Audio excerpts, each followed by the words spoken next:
New York City is what it is because of our artists.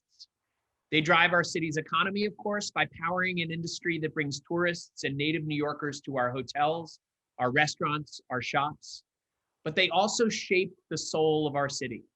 They spur community action, they challenge the status quo, and as artists often do, they challenge us to think differently and question what it is to be a New Yorker and a good neighbor.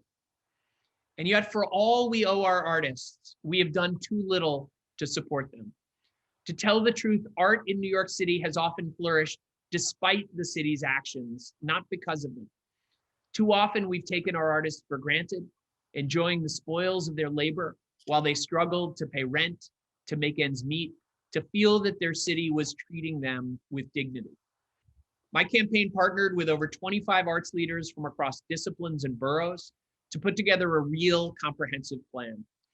As mayor, my administration will put the arts and culture sector at the very center of our social and economic recovery. We will launch a citywide plan to utilize empty storefronts, public spaces, and other places, using a lens of equity to ensure those who have historically been denied access to space and resources will be prioritized now. We will be held accountable to goals like these by the city's first ever Chief Equity Officer. We will rethink, as Rocco said, how arts education is funded in our schools and what we ask of our nonprofit partners to ensure that they're being respected and not asked to take on responsibilities that should fall to the city.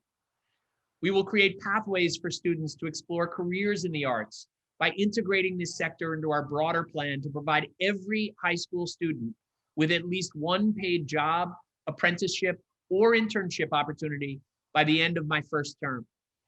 We will use this and other strategies to create a broader, more diverse pipeline for jobs across all of the critical functions of arts creation, from the stage and the studio to the administrative office.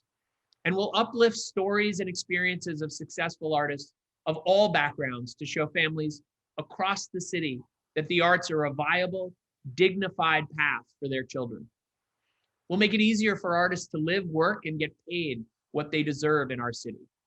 I will build on my relationships and experience in Washington, D.C.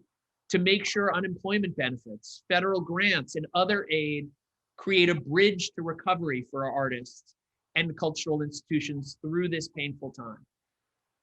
And we'll make it more straightforward for arts organizations to receive vital support from the city and private organizations that also benefit immensely from our vibrant arts and culture sector. These ideas are bold, but they're also long overdue. And they're just a few of the ideas in our over 6,500 word plan